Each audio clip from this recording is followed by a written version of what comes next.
बाप, बेटे और रूहुल कुद्दुस के नाम में आमीन।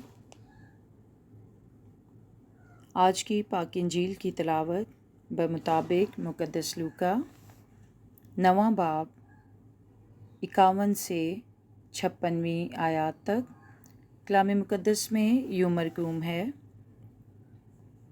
और जब उसके सऊद के दिन करीब थे तो उसने पुख्ता इरादा किया कि यरूशलेम का रुख करे और अपने आगे कासिद भेजे, और वो जाकर सामरियों के एक गांव में दाखिल हुए ताकि उसके लिए तैयारी करें। लेकिन उन्होंने उसे कबूल ना किया, क्योंकि उसका रुख यरूशलेम जाने का था। उसके शागिर्द याकूब और यूहन्ना ने ये देखकर कहा कि ए खुदावंद, क्या तू चाहता है कि हम हुक्म दें कि आसमान से आग उतरे और उन्हें भस्म करे? तब उसने मुड़कर उन्हें झिड़का और कहा, तुम नहीं जानते कि तुम किस रूह के हो? इब्ने इंसान इंसानों की जान हलाक करने नहीं बल्कि बचाने आया है। तब वो दूसरे कस्बे को चले गए।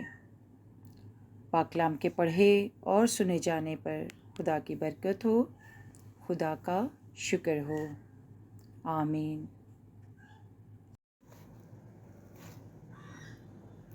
अज़ीज़ मोमिनीन, मसीह में आप सबको सलाम। हम दुआ करें। ए मेहरबान रहीम ज़िंदा जलाली खुदावंद, तेरे रहम, प्यार और फ़ज़ल के लिए तेरे बेहद शुक्रगुज़ार हैं।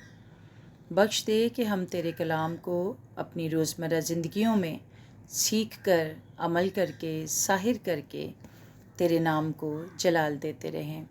मसीह हमारे खुदावंद के वसीले, आमीन। अज़ीज़ मोमिनीन, आज की पाक तलावत गुज़श्ता से ही पेवस्ता है कि मसीह यसू और उनके शागिर्द साथ साथ थे। यरूशलेम की जानिब जाते हुए खुदावंद यसू मसीह अपने शागिर्दों और गवाहों के लिए एक आला और मुनज़्ज़म उस्ताद हैं, और मुक़द्दस लूका इस शागिर्दियत और उस्ताद के रिश्ते की खूबसूरत अंदाज में मंजर कशी करता है।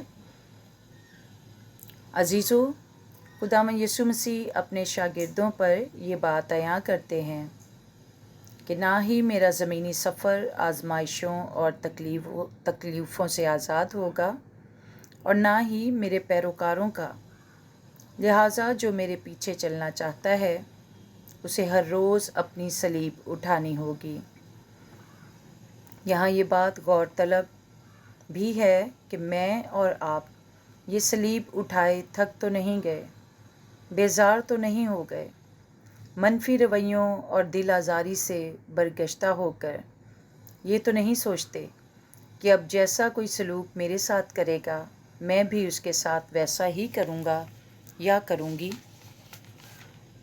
नहीं मेरे अजीज़ों, मेरे मोहतरम बुज़ुर्गों, भाइयों, बहनों और प्यारे बच्चों, हमें हर रोज़ अपनी इस सलीब को खुशी से उठाना है और याद रखना है कि जो आखिर तक बर्दाश्त करेगा वही अब्दी ज़िंदगी इनाम में भी पाएगा। अज़ीज़ मोमिनीन,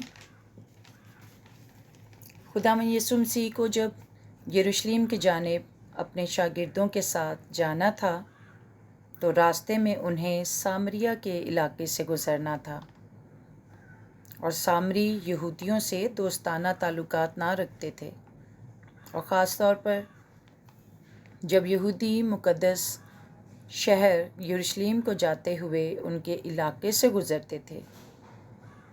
मुक़द्दस लूका ये बात वाज़ेह करना चाहता है कि जो सामरी अब गैर मेहमान नवाज़ हैं, मसीह को कबूल करने के बाद वो किस कदर फ़राख दिली से मसीही तर्ज़ ज़िंदगी को कबूल करेंगे।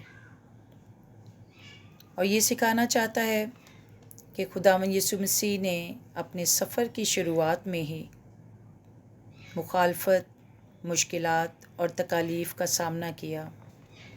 अजीज़ों, मैं और आप मसीह के पैरोकार हैं, جب جب ہمیں مخالفت، تشدد، مشکلات اور دکھوں کو برداشت کرنا مشکل لگے، ہم بے دل ہونے لگیں، دل برداشتہ ہوں، تو دعا کریں، خدا کا کلام پڑھیں اور یاد کریں کہ یہی سب کچھ برداشت کر کے ہمارے مسیح نے ہمیں ابدی زندگی کا وارث بنایا ہے۔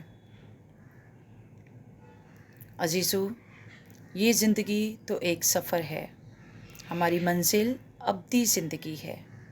ہمیں اس کی فکر کرنی چاہیے، اس کی کوشش میں رہیں، اور جب ہم دعا کرتے ہیں تو ہمارا آسمانی باپ ہمیں ہمت، طاقت اور حکمت بخشتا ہے کہ ہم ان سب مسائل کا سامنا حلیمی، دلیری اور حکمت سے کر سکیں۔ اور خدا کا پاک روح ہمیں سکھاتا ہے کہ کس طور پر اپنی عملی زندگی سر انجام دے سکتے ہیں۔ عزیزو، 54 آیت میں خداوند یسوع مسیح کے شاگردوں کا رد عمل سامنے آتا ہے کہ ہم ان مخالفین سے بدلہ لیں، انہیں سزا دیں۔ بالکل اسی طرح میں اور آپ بھی اپنی روزمرہ زندگی میں مخالفین اور حاسدوں کا سامنا کرتے ہیں اور بدلہ بھی لے سکتے ہیں، لیکن ہمیں ذرا سوچنے کی ضرورت ہے کہ پھر ان لوگوں میں، حاسدوں میں، بری سوچ رکھنے والے لوگوں میں اور ہم میں کیا فرق باقی رہ جائے گا۔ عزیزو، ہمارا خدا معافی پسند کرتا ہے، نہ کہ قربانی۔ کچھ لوگوں کی زندگی عہدوں پر فائز ہو کر ناانصافی کرنے میں ہی گزر جاتی ہے، اور کچھ لوگوں کی ان کی چاپلوسی کرنے میں ہی گزر جاتی ہے، اور دوسروں کی مخالفت اور عیب جوئی میں۔ عزیزو، ہمیں ایک بات یاد رکھنی چاہیے کہ بدلہ لینا صرف اور صرف خدا کا کام ہے، میرا اور آپ کا نہیں۔ وہ انصاف پسند منصف ہے، اور اس کے انصاف کا انتظار کریں اور معاف کر کے اپنی زندگی کو رواں دواں رکھیں، جیسا کہ مسیح خداوند نے بھی کیا۔ انہیں معاف کیا اور اپنے شاگردوں کو بھی یہی تلقین کی، اور آگے بڑھ گئے اور دوسرے قصبے کو چلے گئے۔ عزیزو، ہمیں یاد رکھنے کی ضرورت ہے کہ جہاں پانی رک جاتا ہے وہاں پانی میں زندگی نہیں ہوتی، اس میں تعفن اٹھتا ہے۔ آج یہ میری اور آپ کی آزاد مرضی ہے کہ آیا ہم ٹھہرے پانی کی مانند بدبودار اور مردہ زندگی گزاریں، یا بہتے دریا کی مانند زندگی دینے والے اور منزل کی جانب رواں دواں اور گامزن رہیں۔ خدا مجھے اور آپ کو یہ برکت بخشے کہ ہم دوسروں کو معاف کر کے اپنے خدا سے اپنے گناہوں کی معافی پائیں۔ مسیح ہمارے خداوند کے وسیلے، آمین۔